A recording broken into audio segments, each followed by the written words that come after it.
Hello everyone, गट thinking channel में आपका स्वागत है फिर से। ठीक है। स्पेक्ट्रोस्कोपी सीरीज हमारी स्टार्ट हो चुकी थी। क्रोमेटोग्राफी सीरीज हमने पूरी कंप्लीट कर दी थी। स्पेक्ट्रोस्कोपी में पहला वीडियो जो था वो बेसिक इलेक्ट्रोमैग्नेटिक रेडिएशन के बारे में था, जो लाइट टाइटल से आ चुका है। आप उसको देख सकते हैं, रेफर कर सकते हैं, बेसिक अंडरस्टैंडिंग अपनी क्लियर कर सकते हैं। ठीक है। उसके बाद हम स्टार्ट करने वाले थे यूवी विजुअल, जिसका पहला पार्ट मैंने अपलोड कर दिया। उसमें सारे बेसिक्स हैं यूवी विजुअल के। यूवी क्या होती है, विजुअल लाइट कितनी होती है, एब्जॉर्प्शन कैसे वर्क करता है, क्यों हर एक अलग अलग कंपोनेंट का अलग अलग ही एब्जॉर्प्शन पैटर्न होता है, एब्जॉर्प्शन स्पेक्ट्रम स्पेक्ट्रम क्या होता है, इमिशन स्पेक्ट्रम क्या होता है, पाई टू पाई स्टार क्या होता है, सिग्मा टू सिग्मा स्टार क्या होता है, non bonding to sigma star, non bonding to pi star, ये सब क्या होता है, कैसे होता है, क्यों ये वर्क करता है और कैसे वर्क करता है, क्या इफेक्ट रहता है, सब कुछ वो पिछले वीडियो में था। ये जो वीडियो आज होने वाला है उसमें हम इंस्ट्रूमेंटेशन के बारे में पढ़ेंगे, जो गवर्निंग लॉ है उसके बारे में पढ़ेंगे कि कैसे इन पर्टिकुलर लॉ को यूज करके हम फिगर आउट कर सकते हैं कि सैंपल में ये पर्टिकुलर कंटेंट अवेलेबल है या प्रेजेंट है। ठीक है। कैसे वेवलेंथ किस वेवलेंथ पे अपनी पीक आ रही है, क्या होता है, कैसे होता है, ये सारी चीज हम डिस्कस करेंगे। तो है वी गो, चलते हैं आज दूसरे यूवी विजुअल स्पेक्ट्रोस्कोपी के पार्ट पे। ओके। तो ये सारी चीजें हमने डिस्कस की थी पुराने उस लेक्चर पे। ओके। चलिए आगे बढ़ते हैं। ये रहा what is Beer Lambert law. आप सब ने सुना होगा, यूवी विजुअल का सबसे इंपॉर्टेंट लॉ होता है। इसका यूज किया जाता है ताकि हमें पता चल सके कि ट्रांसमिशन कितना हुआ है, ट्रांसमिटेशन क्या है, एब्जॉर्प्शन कितना हुआ है। ठीक है। इनका जो हम सैंपल ले रहे हैं, सैंपल के कंसंट्रेशन का क्या इफेक्ट पड़ता है, जो ट्रांसमिट होती है लाइट उस पर। ठीक है। जो पाथ लेंथ होती है क्यूवेट की, उसका क्या इफेक्ट पड़ता है, ये सारी चीजें बियर लैम्बर्ट लॉ जब इसको कंबाइन करते हैं तो बताता है क्या होता है। Okay. Beard-Lambert law is a fusion of two different laws, which is given by two different scientists, August Beard, John Heinrich Lambert। दो अलग बंदे थे। ठीक है, दो अलग साइंटिस्ट थे। पहले थे मिस्टर बियर, दूसरे थे मिस्टर लैम्बर्ट। बियर पीने वाला नहीं। ओके। हाँ, तो बियर्स लॉ क्या कहता है कि जो कॉन्सेंट्रेशन होता है वो एब्जॉर्प्शन के डायरेक्टली प्रोपोर्शनल होता है। यानी जो सैंपल का आप सैंपल ले रहे हो क्यूवेट में, जो सैंपल ले रहे हो उसमें उसका कंसेंट्रेशन जो भी होगा, उस कंसंट्रेशन के अकॉर्डिंग वो मतलब एब्जॉर्प्शन उतना ज्यादा होगा। मतलब अगर ज्यादा पार्टिकल्स वहां अवेलेबल हुए सैंपल में तो ज्यादा वेवलेंथ को एब्जॉर्ब करेंगे, कम होंगे तो कम को एब्जॉर्ब करेंगे। ये वाला सिंपल सा बियर लॉ कहता है। लैम्बर्ट लॉ क्या कहता है कि जो पाथ लेंथ होती है, जितने में वो अपनी लाइट वो करती है, ट्रांसमिट करती है, बाहर निकलती है, तो जितनी ज्यादा पाथ लेंथ होगी उतना ज्यादा एब्जॉर्प्शन होगा। यानी जितने लंबे समय तक उसमें रहेगी उस पाथ में, ठीक है, उतना ज्यादा उसका क्या हो जाएगा, एब्जॉर्प्शन हो जाएगा। तो बियर्ड लैम्बर्ट लॉ अगर कंबाइन करके बात करें तो वो कहता है कि जो एब्जॉर्प्शन होता है रेडिएशन का, जैसे आपने लाइट दी एक साइड से, ठीक है, तो एक वो ट्रांसपेरेंट क्यूवेट होती है। ठीक है।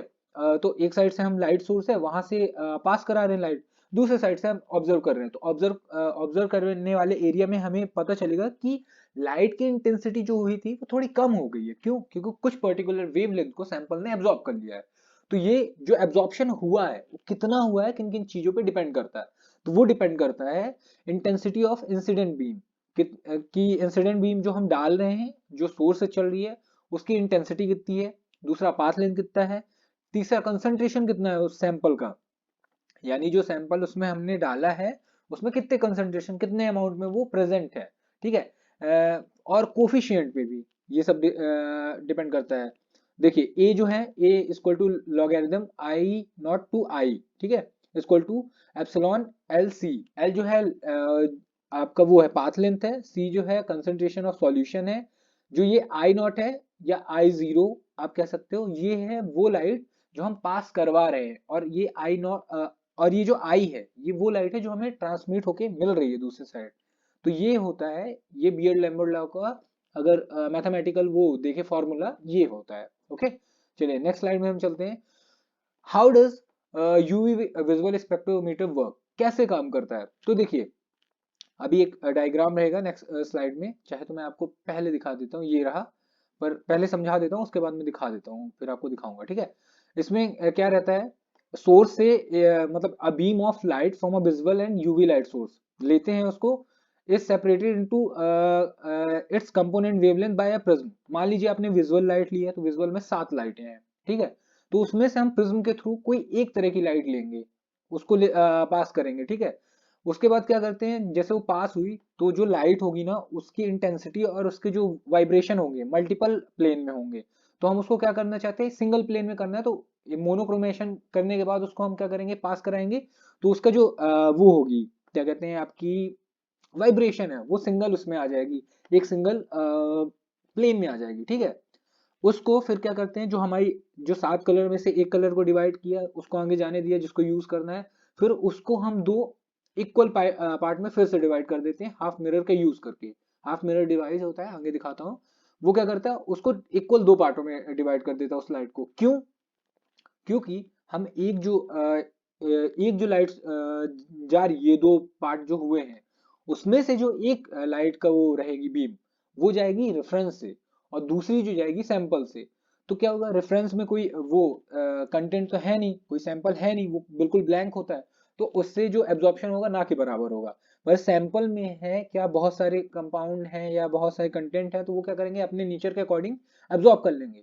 तो जितना एब्जॉर्प्शन हुआ in compare to reference cell, वो हम पता लगा लेंगे, उसकी पीक आ जाएगी, अपन को डिटेक्टर में मिल जाएगा, ठीक है। तो ये इस तरह रहता है। देखिए, जो the intensity of these light beam can be measured by electric detectors and compared. आप रेफरेंस सेल से कंपेयर कर सकते हो कितना था। अच्छा, जो आपकी पास हो रही है, जो आप यूज कर रहे हो एज अ लाइट सोर्स, वहां से जो लाइट गुजरती है वो आई नॉट या आई जीरो होती है, और जो आपको ट्रांसमिट होने के बाद मिलती है वो आई होती है। कुछ एब्जॉर्प्शन होता है तो इसमें क्या होता है, थोड़ी सी कमी आ जाती है इसमें एब्जॉर्प्शन के कारण इसकी इंटेंसिटी में, और डिटेक्टर इसको मेजर कर लेता है बहुत इजीली। और बाद में डिटेक्टर से हम ये भी पता लगा सकते हैं कि इसमें कौन कौन सी मतलब किस वेवलेंथ पे सबसे ज्यादा एब्जॉर्प्शन हुआ है, यानी कौन सा क्रोमोफोर या कौन सा पर्टिकुलर कंटेंट इसमें अवेलेबल है। क्योंकि मैंने ये बताया था पिछली वीडियो में कि हर एक कंपाउंड का, हर एक एलिमेंट का एब्जॉर्प्शन स्पेक्ट्रम बिल्कुल यूनिक होता है दूसरे से। वो अलग नैनोमीटर पे, मतलब अलग वेवलेंथ पे, जैसे कोई 270 पे देगा, पर वहीं दूसरा जो कंपाउंड है वो 210 पे देगा, या फिर 300 पे देगा, या फिर 400 पे, अलग अलग पे रहेगा। जो इंस्ट्रूमेंटेशन होता है तो उसमें देख लेते हैं, लाइट सोर्स होता है, मतलब यूवी या विजुअल दोनों का लाइट सोर्स आप यूज करते हैं, mostly tungsten filament lamp use करते हैं, या फिर H2D2, या फिर मतलब हाइड्रोजन ड्यूटीरियम लैंप यूज करते हैं, ठीक है। तो उनकी वेवलेंथ ये दी हुई है। मोनोक्रोमेटर मैंने बता दिया था, लाइट को आपको क्या करना है, अगर विजुअल लाइट है तो आपको सिंगल लाइट उससे बनानी है, और उसको फिर क्या करना है, आपको एक सिंगल प्लेन में लाना है। सैंपल और रेफरेंशियल होता है, वो बना होता है मोस्टली, क्यूबेट जो होता है क्वार्ट्ज या फिर ग्लास से बना होता है। ग्लास जहां तक है एब्जॉर्ब कर लेती है किसको, यूवी लाइट को, तो इसलिए अवॉइड करके क्वार्ट्ज से बनाते हैं, ठीक है। डिटेक्टर, इलेक्ट्रिकल डिटेक्टर होता है जो बाद में आपको बताता है कि कितना एब्जॉर्प्शन हुआ है। एम्पलीफायर ये क्या करता है, जो आपकी वहां सिग्नल जा रहा है उसको एम्पलीफाई कर देता है ताकि इजीली आपको रिजल्ट मिल सके। रिकॉर्डिंग डिवाइस होता है एट लास्ट में, कि आप पता कर सको। चलो देखो यहाँ पास देखते हैं, लाइट सोर्स हो सकता है यूवी का या लाइट सोर्स विजिबल का, ओके। तो यहाँ पहला मिरर है, वो क्या करेगा, कोई एक यूज करेंगे एक बार में, ठीक है। यहाँ मिरर मिरर ने रिफ्लेक्ट किया, यहाँ स्लिट से पास हुआ, फिर ये डिफ्रेक्शन ग्रेटिंग किया है, स्लिट टू, यहाँ से फिल्टर होगा, ठीक है। फिल्टर के बाद क्या होगा, ये मिरर टू जो आएगा ये क्या कर देगा, हाफ मिरर से दो पार्ट में हम डिवाइड कर देंगे उस लाइट को। ये मोनोक्रोमेट लाइट आई, यहाँ से वो मल्टीपल उससे चल रही थी, यहाँ पे मोनोक्रोमेशन हो गया। यहाँ से फिर वो क्या हुआ, इसको दो भागों में डिवाइड कर दिया, इक्वल भाग में, हाँ। तो एक लाइट जो गई वो रेफरेंस से चली गई, दूसरी चली गई क्या, आपके सैंपल से। तो आपका ये जो सैंपल कविट में था, इसने जितना इसमें कंटेंट होगा वो एब्जॉर्प्शन करेगा, फिर लेंस टू से डिटेक्टर में जाएगा और हमें रीडिंग मिल जाएगी। ये आई, ये रहा आई नॉट, ओके। ये आप देख सकते हो। यहाँ पास लाइट सोर्स है, 7 कलर की लाइट चली, मोनोक्रोमेटर ने सिंगल लाइट में बदल दिया, यहाँ पे ये रिफ्लेक्शन हुआ, दो भागों में डिवाइड हुआ, एक सैंपल से गया, एक रेफरेंस से, डिटेक्टर से हम पता कर लिए कितनी कितनी चेंजेस हुए। अब क्या होता है, एडवांटेज क्या है, अगर हम यूवी की इतनी बड़ाई कर दिए, विजिबल की इतनी बड़ाई कर दी, क्यों कर दिए भाई, क्यों, क्यों इतना जरूरी है, इतना ज्यादा इंपॉर्टेंट क्यों है। तो बताता हूँ क्यों। इसके कुछ एडवांटेज हैं और कुछ डिसएडवांटेज भी है। उसके पहले में एक टर्म है क्रोमोफोर, उसको डिस्कस कर लेता हूँ। कि देखिए, जैसे आपका कोई स्केलेटन है, स्केलेटन मतलब इंसानी स्केलेटन नहीं, कोई भी जैसे कंपाउंड है उसका स्केलेटन, जैसे ग्लूकोज है मॉलिक्यूल, तो उसका एक स्केलेटन होता है। तो उसका वो पार्ट जो कलर प्रोड्यूस करेगा, जब आप उस पर यूवी या विजुअल कुछ भी डालेंगे तो कलर शो करेगा, वो पार्ट कहलाता है chromophore. Part of a molecule responsible for its colour. The chromophore is a region in the molecule where the energy difference between two separate molecule orbital fall within the range of visual spectrum। Visual spectrum में रहेगा तभी तो light show करेगा। तो मतलब जैसे आप glucose है, आपने विजुअल लाइट डाली तो अगर वो दिख रहा है, कोई कलर शो कर रहा है, तो जो पार्ट उसका कलर शो कर रहा है ग्लूकोज का, वो कहलाएगा उसका क्रोमोफोर। अब ये मैंने ग्लूकोज का एग्जांपल दिया है, फॉर एग्जांपल बताया था। ऐसे बहुत अलग अलग कंपोनेंट होते हैं, उनको आप क्रोमोफोर की तरह यूज करते सकते। बेंजीन, टोलुइन, एनिलीन, बहुत सारे होते हैं, ठीक है। एडवांटेज क्या है? पहला एडवांटेज बता देता हूँ। आप जो सैंपल लेते हैं आप उसको रीयूज कर सकते हैं, क्योंकि ये उसको डिस्ट्रॉय नहीं करता, ठीक है। The core advantage is accuracy. इसकी जो यूवी विजुअल की एक्यूरेसी बहुत अच्छी होती है। मतलब मोस्टली जो आप बड़े बड़े इंस्टीट्यूशन होते हैं वो यूज करते हैं इसको प्रैक्टिकल के दौरान।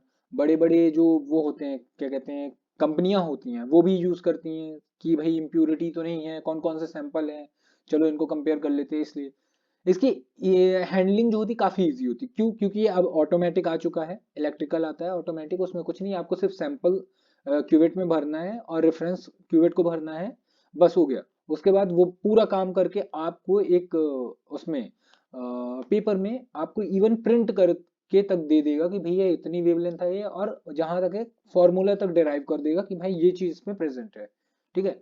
रोबस्ट ऑपरेशन प्रोवाइड करता है, सिंपल होता है ऑपरेट करने में, कॉस्ट इफेक्टिव इंस्ट्रूमेंट है, तो ना तो बहुत महंगा होता है ना तो बहुत सस्ता होता है। मतलब अगर टीएलसी से यार कंपेयर कर दोगे या पेपर से करोगे तो या ऑब्वियसली कॉस्ट करता है, पर अगर आप एचपीएलसी से करोगे, गैस क्रोमेटोग्राफी से, तो काफी इफेक्टिव है, कॉस्ट इफेक्टिव होता है, ठीक है। दोनों रेंज को कवर करता है, अल्ट्रावायलेट विजुअल को, ठीक है। ये सारी कुछ उसके एडवांटेजेस थे। Only possible for analytes which have chromophore. अगर क्रोमोफोर नहीं है तो वो क्या करेगा, ये वर्क नहीं करेगा यूवी विजुअल। तो ये एक तरह से इसका एडवांटेज और डिसएडवांटेज दोनों है कि भाई अगर क्रोमोफोर नहीं हुआ तो हम क्यों ही यूज करेंगे, ठीक है। The result of absorption can be affected by pH, temperature, containments and impurities. Only liquid sample are possible to analyze। या obvious सी बात है, तभी तो पास होगी, क्योंकि ट्रांसपेरेंट होगा तभी तो वो वर्क करेगा। काफी जल्दी, it takes time to get ready to use it. थोड़ा टाइम लगता है इसको यूज करने में। एप्लीकेशन क्या है? इम्प्यूरिटीज में, ठीक है। ऑर्गेनिक मॉलिक्यूल पता करने में क्या होता है, हर जो इम्प्यूरिटी होती है, हर मॉलिक्यूल अपने अपने डिफरेंट डिफरेंट वेवलेंथ पे एब्जॉर्प्शन शो करता है। तो उस यूनिकनेस के कारण हम रेफरेंस से, मतलब हमारे पास जो स्टैंडर्ड होता है उससे कंपेयर कर लेते हैं, तो हमें पता चल जाता है कि इसके अंदर ये पर्टिकुलर चीज है। इससे क्या कर सकते हैं, स्ट्रक्चर का एलुसिडेशन, यानी स्ट्रक्चर पता कर सकते हैं या मॉलिक्यूलर फॉर्मूला निकाल सकते हैं कि क्या क्या होता है, ठीक है। एचपीएलसी के बाद मतलब आप, एचपीएलसी काफी सुपीरियर माना जाता है, उसकी जगह आप यूवी भी यूज कर सकते हैं। अगर आपके पास उतनी बजट नहीं है तो आप यूवी यूज कर सकते हैं मोस्टली, ठीक है। तो आप वीडियो को पॉज करके इसको देख सकते हैं, नोट डाउन करना हो तो आप कर सकते हैं। वीडियो देखने के लिए बहुत बहुत थैंक यू। अगर आपको समझ आ रहा है, अच्छा लग रहा है, तो प्लीज सब्सक्राइब दिस चैनल। वो जो लाल आपको आइकॉन दिख रहा है ना, उसको ग्रे कर दीजिए, बेल आइकॉन को दबा दीजिए ताकि आपको नोटिफिकेशन मिलता रहे नए वीडियो आने पे। Share this channel, like this video, और अपना प्यार दिखाते रहिए। ध्यान रखिएगा अपना, because it is tough time. Thank you everyone, मिलते हैं नेक्स्ट वीडियो में।